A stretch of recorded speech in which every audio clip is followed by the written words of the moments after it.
Hey, hello there, and welcome to Talking with Tony. We welcome back today a man that wears many hats. He's certainly a critical correspondent in a lot of different sports, but we really love to refer to him in this manner. The world's most interesting man is back with us today, Fred Blatchford in Tampa, Florida. He could use a razor. He's about to go home to Atlanta before he sees his dad. Some tells me he is gonna hit shave. You still look handsome, nonetheless. How are you today, Fred? All right, how about you? Glad to be on. Yeah, it's good to be here. I'm in Memphis today, and our producer Jake Barton is in Noonan, Georgia. So we've got a lot of the South covered right here in Florida, Tennessee, and Georgia. Fred, we traditionally this time of year like to visit with you because of Shark Week. We like to hear about some Yep. of your adventures. I have noticed through social media that you have been underwater again recently. Has there been any additions to the treasure that is the treasure chest of all these shark teeth that you have? Yeah, it's funny. Actually, I was supposed to go yesterday, but it got canceled. We're going through that little July, August thunderstorms that come through a lot, and then a high pressure system was off the East Coast, and if the wind had kind of stirred things up, so I didn't go yesterday. But no, now that I'm retired, I have dove a lot more than I have. Um, the the April, May, June are really the best times of the year to go down to Venice and hunt the teeth. We're into July, and I mean, obviously here almost close to the 1st of August, and it starts to get a little picked over. And so some of us professional teeth hunters always sort of quietly wish for a tropical storm to be out in the Gulf, not hit any landfall or anything, but kind of stir the bottom back up, sort of hit the refresh button. And I was actually diving on Saturday or Sunday, I guess it was. And I came up and I was talking to the captain. He goes, "Well, Fred, it is July." And I went, "No, I was exactly thinking that I'm down there in an area that I thought would produce some big teeth, but we didn't find anything." And so I think we need a little light tropical depression to come through and stir the bottom up a little bit. But I did Makes sense. see, interestingly enough, there was somebody on the boat that I go on.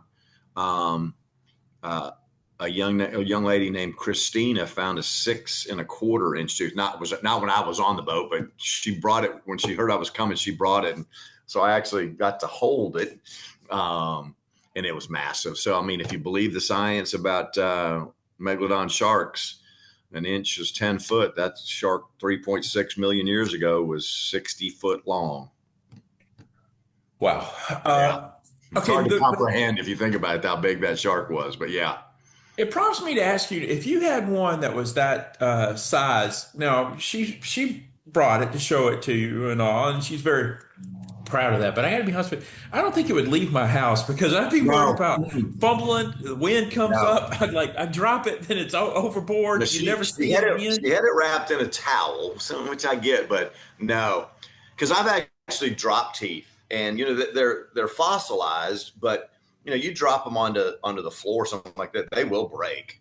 And no, I would be scared of that. I actually have a box empty for my 6 inch tooth when I find it, but to this point, my biggest one is 5.5 inches, but I haven't found a 6 inch. But actually, on the same boat, about 3 weeks apart, two ladies found 6 inches, 6 inch teeth on separate dives. And like you say, a tropical depression where no one is injured and no homes Yeah, yeah, are no, I don't want it to hit affected. landfall. Just stir the bottom up. Could be just the medicine that you're looking for here to Yeah, I deliver mean, that it always opportunity. happens this time of year, July, August. A lot of people are down there. The water temp's 90 degrees. You don't have to wear a wetsuit. The viz is pretty good. A lot of people go down there and do it, and it kind of gets picked over. And so, usually, sometime in July, or excuse me, August, September, a tropical storm, tropical depression, or even a hurricane has gone through the coast, Gulf of America, and stirred up the bottom. And that kind of anything that might have been 3 or 4 inches below the bottom is now on the top, and so it helps refresh the bottom. We call it refreshing the bottom. So we need a refresh. We got a lot going on. We also have the British Open going on, and I want to get to that too. But a viewer a couple of weeks ago asked me about something that you said on a show not long ago, and it did resonate with me. It was one of your trips. It's been 2 or 3 years ago now, I believe. But it was this situation where you were you'd come up, I think, empty-handed, and you were about to go back up to the surface. And as you look down, something just didn't appear right, or something appeared just a little bit different. And just about the time that you were about to go back up, you saw one of your biggest prized possessions. Now, can you take us back to that story? Because the viewer did bring that up to me a couple of weeks ago and asked me Yeah, about yeah. it. Well, I tell people that the teeth aren't just sitting there laying on the bottom, with a neon sign that says here. And we talk about what they call the matrix, which is that's when we get to a fossil dive site or a spot that we think is going to be a good dive site. You'll hear divers talk about, or shark tooth divers talk about matrix. And, there's all different kinds of matrix. There's coral beds, there is gravelly rocky bottoms, there's wave rows and stuff like this. I seem to have more luck in sort of gravelly rocky bottoms for a couple of reasons. One, it provides places for the teeth to kind of lodge against so they don't continue to move along the bottom of the ocean. And so, and I tell people all the time, because they always ask me, how do you find so many teeth? Because I got boxes of them now. And I said, the more you find, the more you find. Because if you went down there and dove with me today, you would be looking for a tooth sitting on the bottom that looks triangular and black. And people find those. I'm not saying that I haven't found them there. You just go, holy cow, look at that tooth sitting right there. But I also find more and more of them because I see just a little tip, or I see a little black line of something, or just a shadow or a wisp of something that I think might be something. I tell people all the time, if you think it might be something, pick it up and look at it. I said, the worst thing that we can do when you come to the surface is say, that's a rock, or it's not a tooth or anything like that. And as you down there, if you were to go behind me and watch me, I literally am crawling along the bottom, and I'm just picking up stuff. Just anything I see, I'm picking up, looking at, picking up, looking at, picking up, looking at. And if I don't, I just keep. So I'm either picking something up or throwing it off, throwing it out of my way. And a lot of times, and you start to turn, again, something catches my eye that probably wouldn't catch your eye because you have never seen it that way before. Caught my eye. And just as I turned away, I saw it, and I didn't see a tooth laying there. I saw the edge of one, and it was black. So you're always looking for black, and it just caught my eye.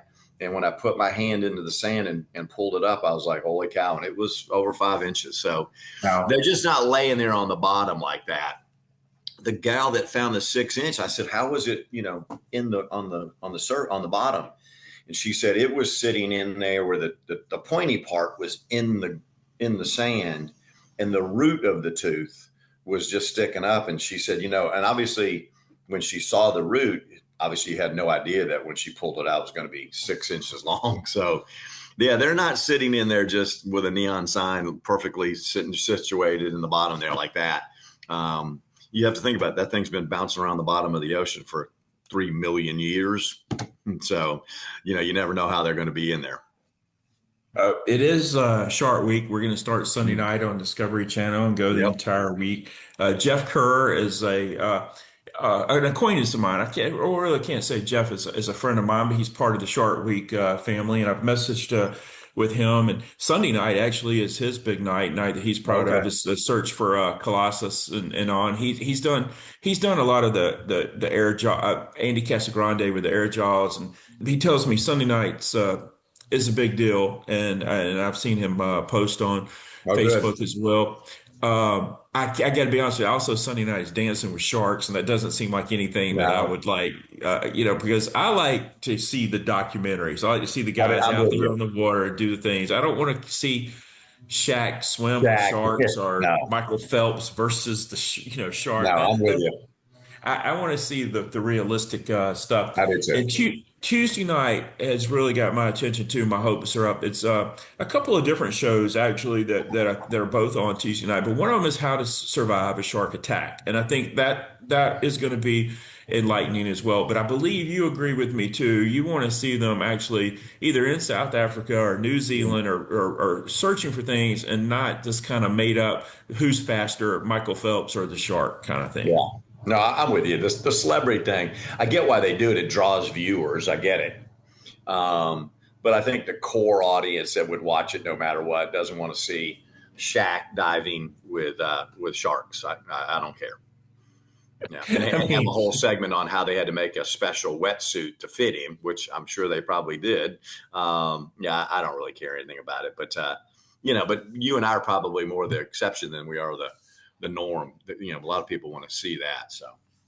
Surviving Jaws will be So we're on getting on at the air, eight just so we o'clock can get. Eastern on Thursday, and Caught Sharks Strike Back. We'll follow that at 9 o'clock too. That could be interesting as well. We're at the 50th anniversary of Jaws. There's been a lot of publicity with that in the last month or so. Do you Yeah. remember the first time Oh you yeah. saw Jaws?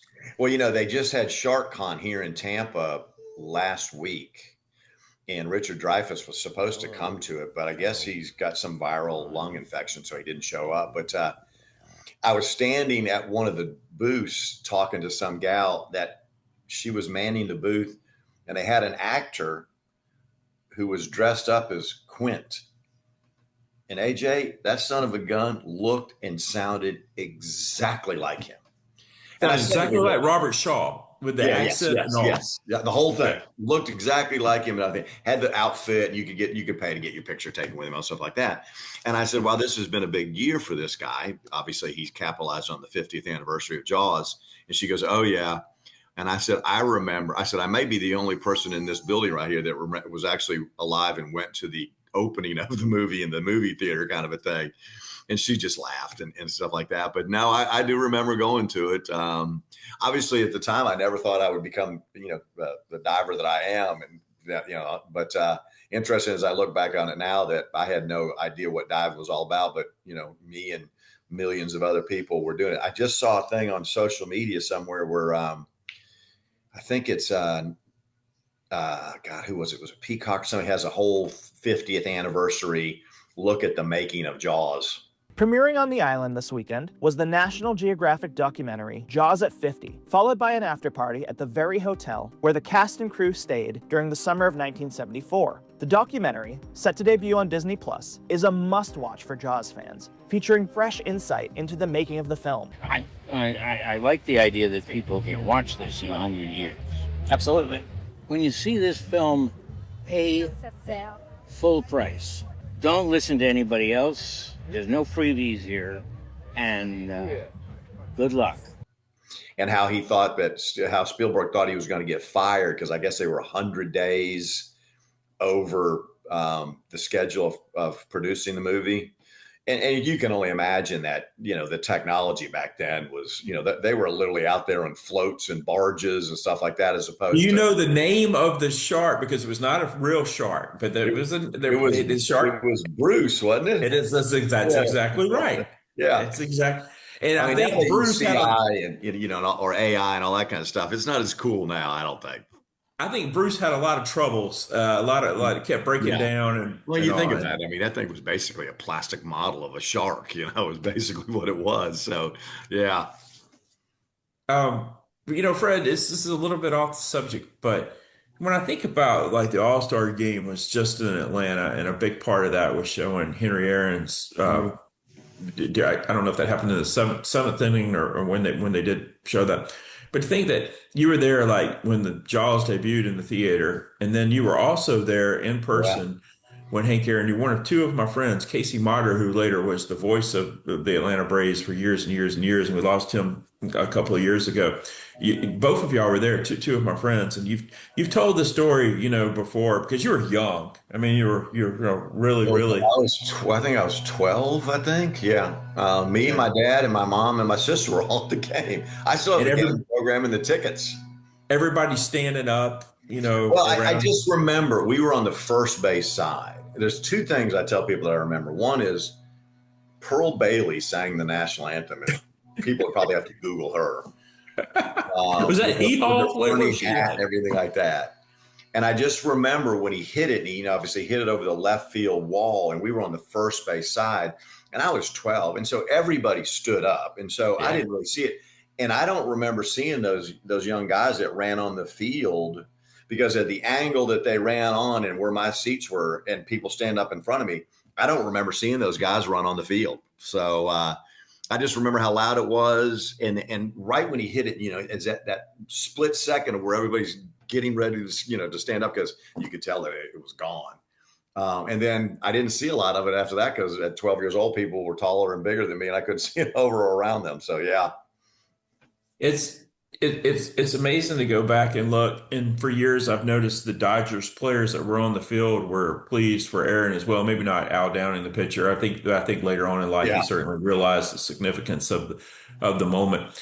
But the infielders, and of course, we know that those Dodgers infielders like the Says and the Russells and the Garveys and Lopes. I mean, they were there, Oh, yeah. forever. And there's Joe Ferguson at playing catcher, and he's even trying to get over to him to congratulate him. But at that time, he's being mobbed. Yeah. Aaron's being mobbed by his teammates and all. It is a wonderful memory for you though to have and be able to tell people, I was there, because as time goes on, it's only the young people that were there that are still going to be alive. So you're going to be one of the last ones still Yeah. alive that was Yeah, actually yeah. there. There's going to be a lot of people that claim they were there. They may not have the ticket in the program though that you have with the proof and the evidence that you were there. Well, they also gave out a certificate, and I have that too. I think it's in the safe deposit box at the bank. There was a certificate with a monogram on it with 715 and the date and all that kind of stuff. And you could sign it. So I signed it in my 12-year-old hand signature. But I still have that thing too that says I was there in my little 12-year-old hand, my 12-year-old autograph. All right. So before we move completely away from the Shark Week discussion, for the novice people who enjoy sharks and all, what little hints can you give them to help them enjoy the program and even a little bit more? I'm a fan. I'm a fan of this every year. Oh yeah, There's we certain talked sharks. about it for years. Yeah, great whites, kind of my thing, and the hammerhead. I don't get into like the alien sharks too much shows that they do, and all some of it's interesting, but I don't get. But do you have any helpful hints for the viewers, Well, because you have looked into the eyes of these guys? oh, yeah. We talked about the movie Jaws. Jaws did a pretty big disservice to people's perception of sharks. Peter Benchley will tell you that if he was still alive today, he regrets it. I mean, obviously and obviously for the obvious reasons why they did it. But I've told people I've probably got close to 1,500, maybe 2,000 dives. I've never seen a shark unless I went looking for them. And so people, I think, sometimes have the perception that when you go into the ocean, you go diving, that you're surrounded by sharks, and you're not. They're mostly no more interested in you than you are in seeing them. Now, when I have gone looking for them, and we've done dives specifically to bring them in so that we can photograph them, and I think you've seen some of the pictures, and I can send them to you, of me being surrounded by sharks and stuff like that. That you think that people just think, I can never go diving because there's sharks and people are going to get sharks. But I mean, I don't know what the statistics right off the top of my head, but worldwide, there's like 8 people a year that die from being attacked by a shark. And in most instances, it's some sort of misidentification. The shark thinks it's prey, a seal, or something along those lines, and what it is. But very rarely, though, that young girl up in Birmingham was attacked by a shark. But, again, the odds of you getting attacked by a shark, you got a better chance of winning the lottery than you do getting attacked by a shark. So I think there's some misconceptions of it, but they are fascinating. It's interesting, and done in the right circumstances with the right divers that I go with. It is a really, really cool experience. And I'll never forget the first time I actually put my hand on the top of the head of a shark to guide it away from me. Is a little bit of a weird experience. And even through my gloves, you could feel the texture of it. It's not the same as, another fish, but, yeah, when it starts to come at you, and we teach people, if you've got your arms out, don't touch anything that's outside, the length of your arm. And, never do this because that makes it look like a fish. But if they breach that space, you basically just take the top of your hand, put it on the top of their head, and you just guide them away. And how they do, on multiple occasions, I put my hands and just slowly push them away from me. So now I've seen the highest on the apex predator list is tiger for me.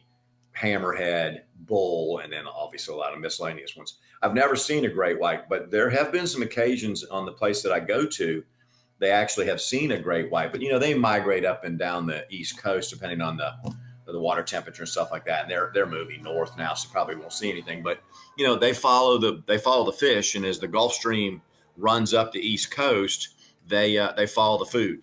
Obviously they're constantly eating and stuff like that. So it's one of those things that it's one of those cool experiences to do it. It's not for everybody. I get it, and I've talked to people about going diving, but they won't do it. Well, we're gonna watch all Shark Week, but we're really gonna make sure we don't miss Sunday, Tuesday, and Thursday under the advice of others. I am interested in this Colossus deal because it's been years since he's been spotted. I am also curious about how to survive a shark attack, which will be Tuesday night, and the Thursday night programming looked interesting as well. So I know you have some travel ahead of you, but I hope that you'll be able to find some time also to tune in to Discovery Channel. Well, I've never seen a shark attack, but they do say, and I've seen documented before, that it's sort of like a bully. If you confront the bully, they usually will back down. You hear about these, and you see the pictures of the great whites coming out and the seals going up in the air and all that stuff like that. But most of the time when I go diving, I'm face to face with them. Yeah. So it's not like I can. So a lot of times they will tell you to stare back and punch them or something like that, and usually they'll go away. Or not finish the assault. So the pictures that Jaws is with the girl swimming and Jaws coming up over like that, you'd have to be in certain places like South Africa and stuff like that to get into a situation like that. So yes, the Peter Benchley, because it became famous for people to hunt sharks and kill sharks, so he regretted that. And then if you hear Andy Casagrande or Jeff Kerr or some of these other guys talking right now, they feel similar and all because they feel like this is a lot easier partnership to get along with than people believe. Yeah. It's sort of like you're saying, you've had to go looking for them. All right, we're also looking at the British Open. Our Danny Arp here talking with Tony, he actually picked Tyrrell Hatton coming in, and Tyrrell Hatton's a factor. He's in the top 10. And I told you before we started, Fred, that I want the guy in contention because he's pure entertainment value, either when he's winning or so close, or either it doesn't go very well with his temper and all. You never know what his behavior might be. So I want him in it all the way to the end. No doubt. Yeah, I just heard one of the announcers talk about it. Says we don't really have to say anything when they go to Tyrrell Hatton when they're broadcast. Just watch him because he'll tell you his body language or his club throwing or whatever. You'll know whether it was a good shot or a bad shot within a nanosecond of after he hits it. So they don't even have to talk. You just put the camera on him. You got it. So I love how sometimes he just asks the caddy, like, what do you think happened there? Like, how did that, what did that? But Spieth will be in the same neighborhood, not with the temper, but with the play-by-play and the assessment of everything, too. No doubt. He likes to give the audience at home a nice recap and review of each shot as well. Yeah. Well, you and Jake will let it. I mean, they must have the dump button pretty close when they go to Hatton because Spieth doesn't use the language. You never know what's going to come out of Hatton's mouth. So I don't know if they're on a 5-second delay or whatever. But boy, you better be pretty quick to hit that button when you're watching him. Brian Harmon, a veteran golfer out of the University of Georgia and St. Simons, is leading as we record today. Now he won the British Open 2 years ago. Certainly there are some events that are made for certain golfers. Now, usually those on the same course. This isn't the same because the British Open rotates much like the US Open and the PGA to different tournaments. This would be really a feather in his cap if he could pull off a second British Open on a completely different course. No doubt. I mean, there's something that makes him good. There's courses for horses. There's courses for games. And you and I were talking about this earlier. He works the ball probably as good as anybody in the world right now. And when you play over there and the wind and the way those courses lay out, and I can remember when I played St. Andrews 100 years ago, the spot that you think is the line, the caddy would say, no, you need to hit it over here. And you're like, how's that possible? And then when you got to where you thought you were supposed to hit, there was a big giant pothole bunk or something like that. And so guys that can work the ball the way he can are advantaged. And because he can work the ball and keep the ball flight low, the wind doesn't impact it as much. And in essence, he actually equalizes the guys that bomb it, because bombing it at a place like where they're playing this year doesn't really give you any big advantage. Working the ball, keeping the ball flight low and stuff like that and out of the wind. And you and I were talking about before. I mean, when I first turned it on this morning, it was sunny and it looked like a day in Florida. And about 5 minutes ago, everybody had their umbrellas and they're leaning into it and the wind was blowing sideways. And so, if you can work the ball and control the ball flight, you're going to be in there. And he's going to be tough to beat this week, especially since he's already won it now. So it shouldn't be, an unusual, situation for him. He's won it. He works the ball. I'd say he's got as good a shot as anybody this week. Can you speak to the pressure that must be on someone like Rory McIlroy? 6 years ago, there were so many expectations here for him, and he completely bombed. I believe he missed the cut by a stroke or two. This year, he has the expectations again. He's completed the career Grand Slam. We were all so happy for him at Augusta that he won. How much pressure do you believe is on this guy in this, especially this time? Yeah, I mean, obviously playing basically in his hometown is now. I'm a little surprised. I thought after he won Augusta and basically, took the monkey off of his back and how long he's been challenging to get that fourth major and complete the Grand Slam, that it would free him up. But the reality of it is, since then, he's not played very well. And, he's moving now because he doesn't want to be around golf 24/7. And Jupiter, if you've never been there, is literally the mecca of, golf in the United States as far as residencies go. I thought this would just free him up and he would just start lighting it up, but he has not. Obviously he's batting around, even par, which you keep messing around too much longer and you start getting 7, 8 strokes behind. It's going to be hard. I always tell people it's not the number of strokes, it's how many people too. And if he's 8 back and there's also 30 people in between him and in this case, Brian Harman, it's going to be hard for him to run this down. So he's out there now, but now the conditions have changed. And as you and I talked about a second ago, Brian Harman's sitting in the clubhouse all dry with an Irish coffee right now, hoping that the storm comes through there like it's nobody's business. So nobody shoots a 64 or 65. His 65 today is the lowest round of the tournament so far. He'd like to see the conditions be about as bad as they can be without calling the stoppage of play. There's 3 players I want to ask you about, and then you can bring up anybody. But what about Robert McIntyre? This guy seems to be somebody that pressure does not get to him, and he's from Scotland, and I know that this would be a popular win for the Europeans as well. No doubt. And he works the ball. If you watch his swing and his ball flight, he's got it wrapped around, he can make a knocking around a corner. He's another guy that hits a low ball and works the ball right to left and left to right. So he absolutely could be. And obviously, he won the Scottish and stuff like that. So he's familiar to winning. He's not familiar to the U.S. golf fans for the most part, but he's an accomplished player. I mean, he's been on the Ryder Cup, so he understands the pressure. And so I wouldn't be overly surprised if he's hanging around. That leads me to my next question. Keegan Bradley, speaking of Ryder Cup. Now, look, he's in contention here. If he finishes top 5, top 10, does he have to pretty much then say, I'm going to play on the Ryder Cup? He's our coach. He's our manager, captain is the right word to use. How does he navigate this, Fred? What does he do? If it was me and I played onto the team, so he's on the team, he's not a captain's pick. Sure. I am sure that he could go to the PGA of America and say, I'm going to pull back. And they've already talked about who his potential backfill would be. I would say I've never played on the Ryder Cup team, which shockingly, he's never been on a Ryder Cup team. I play my way onto it. I would play on the team and negotiate a deal with the PGA that says in 2 years, I'm the captain. So then he gets the best of both worlds. He played his way on. He wasn't a captain's pick. He gets to play on the Ryder Cup team, knowing full well in 2 or 4 years from now, because he's still a young guy, 2 or 4 years from now, he's the captain. That's what I would do. If I played my way on the team, I would say, look, I don't want to take away from the team's ability to be well. I think it would be impossible to. You could do, Player and those guys were, captains. I mean, not Player, but Nicholas and those guys were captains. But that's when we used to go over there and beat them, 20-3. You know, you could do it then. With the complexity of it is now, I think it would be hard to be a player and the captain.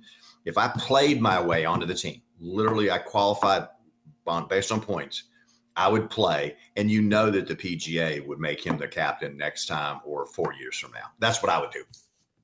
And then I want to ask about Scotty Scheffler, who is the favorite and still is the favorite right now. If you looked at like live odds, and he's only played a few holes, I believe, here today, but he could actually, I guess, benefit from some conditions today if the wind went down and the greens were a little bit wet. Maybe, you know, he could attack, be a little more aggressive. I'm just, you know, I don't know what the weather is going to do. This number one player in the world, ultimately, does he have the jug at the end of on Sunday, or is it somebody else, Fred? Well, I mean, obviously, number one player in the world just won the PGA, what, a month ago? I mean, you'd be foolish to. I've got it in my pool. I have him on my team. I mean, it would be foolish to take him off of it. But if you look at it, especially if the weather holds up, you know, the way it is, meaning not very amenable to scoring, how compressed that leaderboard is. I mean, at one point when I first turned it on, I think half the field was 5 under par or 4 under par. I mean, it is if the weather holds up and nobody, you know, goes out and shoots 63 or 64 today, and there's 20 guys between, you know, 8 under and 4 under, the weekend's going to be a hell of a lot of fun. It doesn't look like anybody's going to run off and hide, that there's going to be a bunch of people that are going to have a chance to win it. And so, and it's already sprinkled with, you're starting to see the good players start to, you know, ease their way into contention. But, you know, come the weekend, if anybody's within, you know, especially tomorrow, anybody within 8 strokes has probably still got a reasonable chance to run it down, especially if the weather stays, you know, not ideal, but, you know, not too bad, that you can score and shoot 67, 66. You know, you can get right back in that thing if you're 3 or 4 under. I want to get your pick. I'm going to go with Matt Fitzpatrick. Is going to be my selection. Well, I had a sentimental pick with Fleetwood because you just heartbroke the way he lost that. Yeah, God, the Travelers. Yeah, just you know, it was just painful to watch. So he's the sentimental pick for me to go. But if I was going to pick, I'm still going to pick Scheffler. I just, you know, the guy's been the world number one for 3 years in a row. He's got 10 in a row, top 10s. I mean, it's just, he just would be he'd be hard to pick against. Well, I'm going to have you back in a few weeks and we'll talk, but we got to talk before Ryder Cup. You and I both loved that. We were able to watch that together once. I want to sign off just a little bit early because as a sign off, I want Jake to play the interview with Tommy Fleetwood's son at the Masters and stuff where he's trying his hardest. It's just not happening for him this year. It is anytime you're going through some adversity in life, just put up on social media, we are all Tommy Fleetwood's kid right now. Is that not the most precious thing ever? And obviously I don't know him, but he just seems like a genuinely good guy. The players were, you know, felt bad for him. I mean, there's a lot of guys that if he'd lost that way, they're going to hell with that guy. But I mean, even his playing peers felt bad about the way that thing went down and the way he kind of stumbled in and all that kind of stuff. So it was painful to watch, but you're right though. That's a great way to close the show. Absolutely. So here's that interview as we leave. My thanks to Jake Barton. My thanks to Fred Blatchford. I'm Tony Jones in Memphis, Tennessee. We'll see you next time right here on Talking with Tony. And here is Fleetwood's son. How much have you been practicing this next shot on the 9th tee? Well, I've been doing my hardest to get it over the green. I've been practicing as hard as I can. Just not reaching it this year, but I'm just trying my hardest. You got this, Frankie. You're going to hit this green. Shane, these kids, Fleetwood's bigger stars than you guys. Training already.